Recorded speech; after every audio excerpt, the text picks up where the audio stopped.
नमस्कार बंधुगण, जय बजरंगबली। आपण मन को स्वागत करुछि आपणकर ज्ञानवर्धक चैनल रे। प्रतिदिन सबुदिन भगवान कर अमृतवाणी को अध्ययन करवा हूँ आमर एक छोटिया प्रयासटी। जदि आपण मैंने ज्ञानवर्धक चैनल रे किछि शिक्षा लाभ करुछंती, आपण को जीवन रे किछि उन्नति आसुछि आ सुसुंदर जीवन यापन करिवार सहायक होउछि, ताले भिडियोटी को लाइक सब्सक्राइब करबा को केबे भी भूलिबे नाही आ सांगवानक साथी शेयर करने केबे भी भूलिबे नाही। प्रभु बजरंगबली को आज मंगलवार एमिति एक पूजा आपण करिवे जो पूजा माध्यम रे आपणकर सब संकट दूर होई जीव। प्रभु बजरंगबली आशीर्वाद मनीष उपरे थिले दुख संकट विपद सब दूर होई जाई थाए। सेथिपाई तो प्रभु बजरंगबली होउछंती ए समाज रो ए दुनियार एमिति एक भगवान जहाँकर आशीर्वाद मनीष उपरे थिले सब विपद संकट तार दूर होई जाई थाए। मंगलवार यही उपाय आपण करंतु, देखिबे निश्चिंत लाभदायक हेबो। प्रत्येक मनुष्यंक जीवन में किछि ना किछि संकट और विपद आसी थाए। एही संकट समय रे मनुष्यर बुद्धि हजि जाए। सही समय रे मनुष्य ठीक निष्पत्ति नहीं पारे नाही आ विचलित होई जाए। कौन से करिबो तार दुख तार एते बढ़ी जाए जे से निजको नियंत्रण करि पारे नाही। से संकट मुक्ति पाइबा पाई भगवान कर शरण निश्चय जातु, ठीक समय ठीक बुद्धि मिलिब। प्रभु बजरंगबली आशीर्वाद मनीष उपरे थिले सब विपद तार दूर हो जाए आ ताको भगवान बाट ही देखई थांती। तार जीवन मार्ग सुंदर हो जाई थाए। आउ मंगलवार हेउछि एक पवित्र बार। एही बार प्रभु हनुमान को समर्पित। हनुमान हेउछंती शिवंकर अन्य रूप। सेथिपाई ए श्रावण मासरे विशेष उपायर पूजा करा जाई थाए। प्रभु बजरंगबली को तांकर आराधना करने द्वारा मनीष को केते शांति मिली थाए से मनीष ही जानी थाए। जी प्रभु बजरंगबली को हृदय भक्ति करि थाए आ भल पाई थाए, पूजा करि थाए, ध्यान करि थाए। प्रभु बजरंगबली को एही मास हनुमान को सहित मंगल ग्रहंकर मध्य विशेष प्रभाव थाए, जहाँ मनीष को अनेक रिष्ट खंडन मुक्ति मिली थाए और अनेक सहायक होइतांती। प्रभु बजरंगबली अनेक ग्रह जेतेबेले अशांति थाए, मनीष उपर जेतेबेले विपद माड़ी आसी थाए, प्रभु बजरंगबली कृपा दृष्टि सबुबले थाए। जो मनुष्य मंगलवार दिन हनुमान यही उपाय करे तार सब समस्या दूर हो जाए आ कार्य रे सफलता मिली थाए। जीवन में जिते समस्या आसुना कहीं जदि आम प्रभु बजरंगबली शरण में निजको समर्पण करदेबा, देखिबा निश्चिंत प्रभु भगवान आमको निश्चिंत भल बाट ही देखेबे आमको पथ सहायक होइथांती, आमको साथ दे थांती। प्रभु बजरंगबली प्रभुंकर से सब बड़े नाम को स्मरण करंतु। जो मनुष्य मंगलवार दिन हनुमान ये उपाय करे तार सब समस्या दूर होता है आ कार्य रे ताको सफलता मिली थाए। प्रभु बजरंगबली नाम स्मरण करंतु। जय श्री राम सब बड़े तुंडरे रखंतु। जेतेबेले प्रभु को आराधना करुछंती सेतेबेले सत चेष्टा करंतु प्रभुंकर जी परम भक्त तांको भी स्मरण करबा पई। जय श्री राम, जय जगन्नाथ, जय हनुमान यही नाम को सब बड़े तुंडरे उच्चारण करंतु। जीवन प्रति मुहूर्त यही नाम को अंतर भितर ध्यान करंतु। देखिबे निश्चिंत आपन का संकट दूर होई जीवो। सबुबले जदि सुंदर वीडियो माध्यम आपन को किसी शिक्षा मिलू थाए ताले निश्चिंत सब्सक्राइब करेंगे चैनल को। मंगलवार दिन संध्यार हनुमान मंदिर जातु। नंबर 1। नंबर 2, गोटे सोरिष तेलर दीप एवं गोटे शुद्ध घीर दीप लगातु प्रभु बजरंगबली निकटरे। सेठारे बसी हनुमान चालीसा पाठ करंतु। आपणक जीवनर समस्त समस्या दूर होई जीवो। सबुबले हनुमान चालीसा को पाठ करंतु और श्रवण करंतु। नंबर 2, मंगलवार होउछि हनुमान मंदिर जाई राम रक्षा स्तोत्र पाठ करंतु। देखिबे अनेक शुभ फल मिली थाए, अनेक ग्रह शांत होई थांती और इष्ट खंडन होई थाए जीवन रे। नंबर 3, हनुमान को सिंदूर अर्पण करंतु।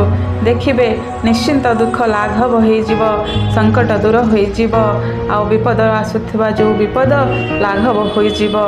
प्रभु बजरंगबली को, प्रभु श्री राम को, प्रभु हनुमान को ये अंतरात्मा भितर स्मरण करंतु।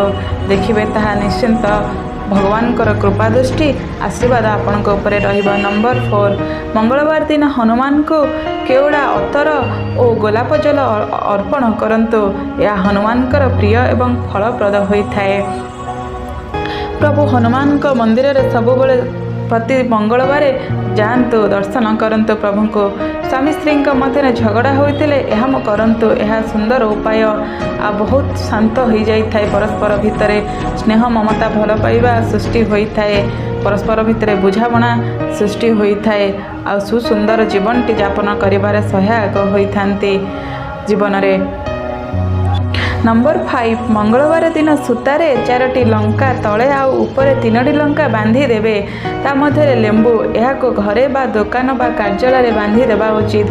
देखिए अनेक शुभफल मिलता है अनेक रिष्ट खंडन होता है समस्या दूर हो जाता है आ दुख धीरे धीरे लाघव होता है कहीं प्रभु बजरंगबाली हनुमान जो कृपा दृष्टि मनीष उपर आसे से कौन विपत्ति कौन शत्रु तार क्षति करती ना सब भगवान आशीर्वाद ता मुंड उपर रही थाए आ कृपा दृष्टि प्रभुंकर रही थाए। प्रतिटी समस्या संकट को प्रभु ही निजे ही दूर करिथांती आ लाघव करिथांती जीवन रे। नंबर 6 हनुमान मंदिर जाई तांको कांधरे सिंदूर लगांतु एवं निज मध्य लगांतु। देखिए अनेक शांति मिलता है अनेक कष्टर मुक्ति मिलता है हृदय को तृप्ति मिलता है अनेक समस्या दे मनीष जितेबाला गति करिथाए ता समस्या धीरे धीरे लाघव होता है कष्ट जंत्रणा कुआड़े उभे जाए प्रभुंकर ए सिंदूर रे अनेक महिमा रही। नंबर 7 अटा कला राशि मिसई एक रुटी करंतु एथिरे तेल एवं गुड़ लगाते एवं महिष को खाइबा को दियंतु। देखिए अनेक रिष्ट खंडन हो अनेक दुख दूर हो विपद माड़ी आसुथिबो जो विपद से लाघव कुआड़े हो। नंबर 7 जो जिनिस ये प्रभु बजरंगबाली ये सब नियम रही आपको जदि आम सुंदर भाव भगवान पाखरे भक्तिपूर्वक हृदय भल पाइबा श्रद्धा रखी प्रभु पाखे ये नीति को आम पालन करवा निश्चिंत आम जीवन में अनेक समस्या दूर होता है। से छोट छुआ मुंड तले फुटिक रखि था यह सब खराब शक्तिर विनाश जितेबाला प्रति मुहूर्त जितेबाला किछि ना किछि विपद मनीष जीवन को चली आसी थाए निश्चित भाव में प्रभु बजरंगबाली प्रभु हनुमान से निश्चिंत हनुमान चालीसा को पाठ करंतु आपणकर मंगल हेब निश्चिंत अनेक विपद मध्य दूर हो से हनुमान चालीसा एते जे महिमा रही एते जे विशेषत्व रही आपण पाठ करंतु प्रतिदिन हृदय भितर भक्तिपूर्वक प्रभु नाम को स्मरण करंतु देखिए बहुत किछि पाइबे। स्वामी स्त्री मध्य झगड़ा जितेबाला होउछि मंगलवार दिन उभय मंदिर जातु आउ अटार चौमुख दीप लगातु एवं गोला फूल दियंतु। देखिए अनेक दूर हो समस्या परस्पर भितर मनमालिन कुआड़े दूर हो परस्पर भितर बुझामणा रहिबो सुंदर सुसंपर्क गठन हेबो।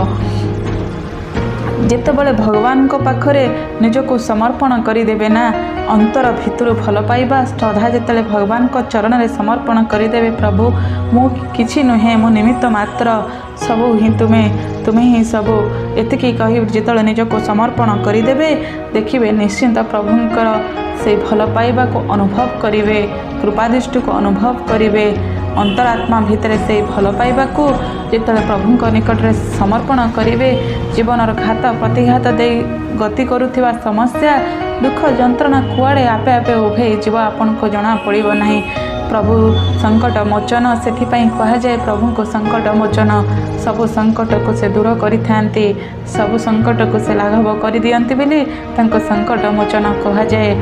प्रभु बजरंगबाली तले पाद तले निजको समर्पण कर दियंतु देखिए जीवन में सब किछि दूर हो दुख। मंगलवार दिन हनुमान को यही चोला लागंती शुभ होता है यहीपरी पूजा अर्चना करने द्वारा प्रभुंकर आशीर्वाद कृपा मिलता है आ जीवन में मनीष अनेक सफलता पाई थाए प्रभुंक आशीर्वाद रे निजको समर्पण कर दे जेतले पिंपुड़ी घर को आसीब जानिबे मंगलवार दिन ताहा शुभ होता है एवं भविष्य सूचना दे थाए। कौन भी मंगलवार कि शनिवार दिन हनुमान मंदिर को जातु एवं बाना अर्पण करंतु एवं लगी बाना घर को आणतु देखिए अनेक विपद घर समस्या दूर हो संकट दूर हो। ଏହାକୁ ଆପଣଙ୍କ ଘରର ପଶ୍ଚିମ ଦକ୍ଷିଣ କୋଣରେ ଲଗାନ୍ତୁ। ଏହାପରେ ଆଉ ପିମ୍ପୁଡ଼ି ଆସିବ ନାହିଁ। ଦେଖିବ ଅନେକ ସମସ୍ୟା ଦୂର ହୋଇଥାଏ ଆଉ ପ୍ରଭୁ ବଜରଙ୍ଗବାଲିଙ୍କର ଆଶୀର୍ବାଦ ପଡ଼ିଥାଏ। ତୁମ ଉପରେ ଜୀବନ ସଫଳ ହୋଇଥାଏ ଆଉ ସୁଖ ସମୃଦ୍ଧି ଆସିଥାଏ। ଜୟ ବଜରଙ୍ଗବାଲି।